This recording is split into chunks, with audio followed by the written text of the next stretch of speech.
Over a course of last 8 years, I've made more than 20 short films.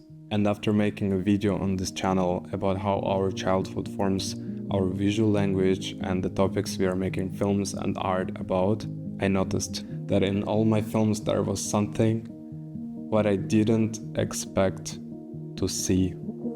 There is a film that I haven't released yet, so everything what I'm gonna say about it right now is extremely exclusive. And still this film lays on my editing table. In which conditions was it made? I literally didn't have any context here. Went on Facebook and I started posting about my idea constantly, searching for actors, searching for crew, searching for people who might be dedicated to it. I didn't have budget for the film. I didn't have people on whom I can rely with this. I didn't have people whose opinion I can take about this film. It was very hard doing it, but I had something very important to say. I was going through a very hard period of time after moving to other country, and I had to cut off my family. Even when I was living in other city in my country, I still flew almost every month to see my family. But moving here, 3,000 kilometers away, is extremely hard. So this film was one of the ways how I was dealing with this, and that's very important that I made it. I can share one more thing about it, how it was inspired. So there is one band, American band, they had a song that called A Little Death. So I loved this song, and I loved the music video that they made for that song. I opened the lyrics, I read them through, and I got very inspired. Suddenly, the way how my idea was held in my mind became on paper. This is the film about how a couple arrives at a hotel, checking into the room, and the same night, he loses her. He loses her just because her energy is drained, her feelings died, and she doesn't see her place there anymore. And this film is also about the way how he deals with this, the way where she finds herself after she's dying, and which actions he takes right after this. I didn't clearly understand how these locations appeared, because they are very random and they're very different. So we have the hotel that is also mentioned in the song.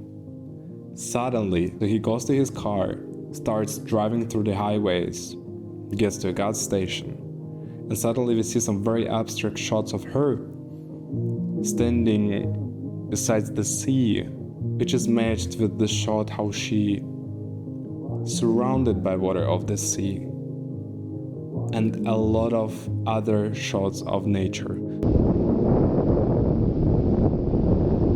So now, let's look at my second short film, Mirror. This is about other girl and her dedication to choreography, sports, to dance. A little bit different, but we see the similarity. And if she doesn't have anything to do with swimming, and if the role of relationship and love in that story is very second, I still have to show you these exact shots, because they are very important in understanding what we're gonna realize next.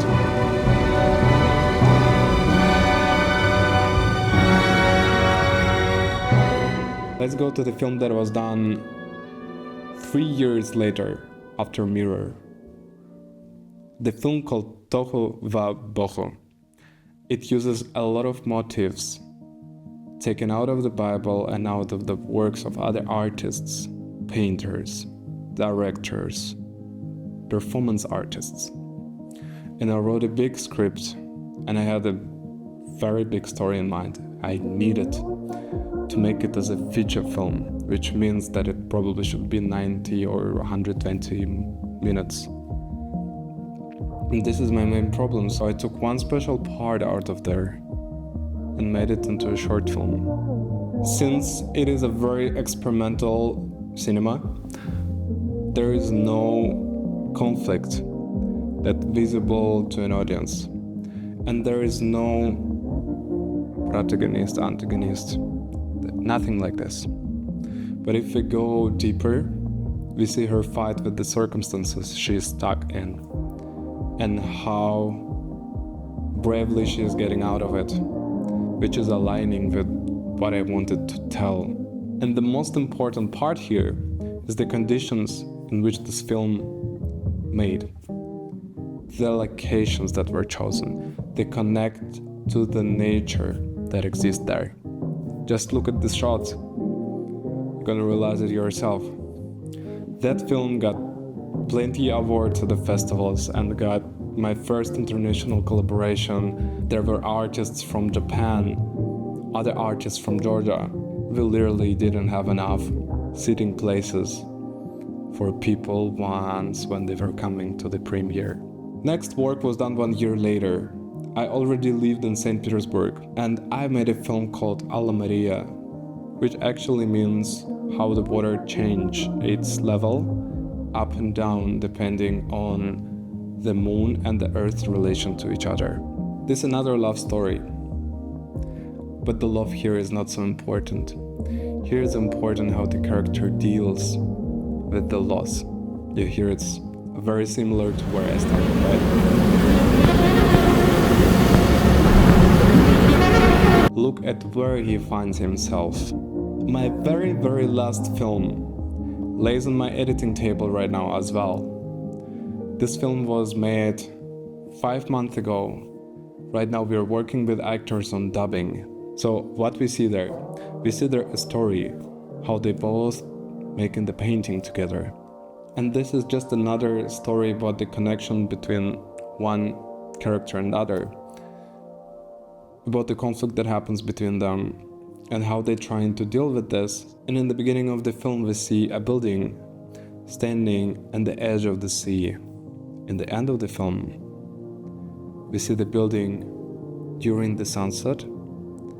Then camera switches on that exact sunset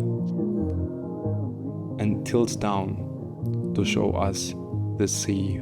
Seeing this film after knowing what happens inside that building changes the way how you view it, and it's worth exploring.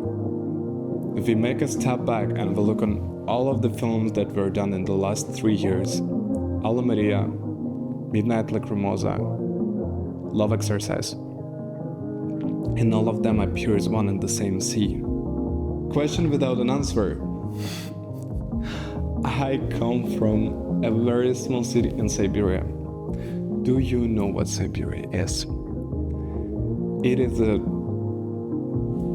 cold jungle. It is not even a desert. You can just lose yourself in the forests.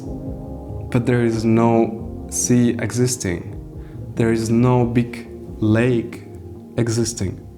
And moreover, I was always scared of water. I never had fun going into water where I don't see the ground. Another thing, I don't even know where it was the first time I saw the sea. I asked my mother, is there something special about it, or if she remembers the moment I saw it the first time. She said, no, you were all of us avoiding it. And I say, Mom, I feel like this is something what defines me as an artist. She said, Paolo Sorrentino also has a swimming pool in each his film. And I was like, Mom, that is different. But at one point, the sea became a place where all my characters go when they are on the edge of themselves. I didn't decide this.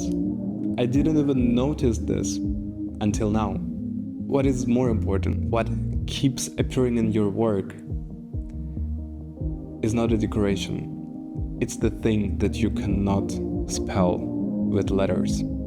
Every filmmaker who makes things repeatedly has an image that keeps returning. Not a style like handheld, tripod, wide shots, none of this. I'm talking about the image, I'm talking about the space, the condition, the circumstances in which character finds himself, or in which character is not even needed. In my case, that was the sea.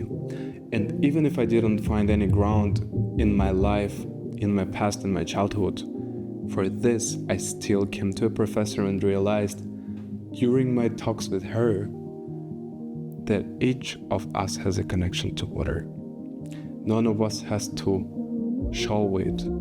But what does it mean is more important. The water and being inside it is getting back to your subconscious, is escaping the reality, getting together with your inner emotions, and finding yourself in the most honest condition with yourself. People keep talking. Go find your style. Go define what you want to talk about. Go make your visual language. No, don't listen to them.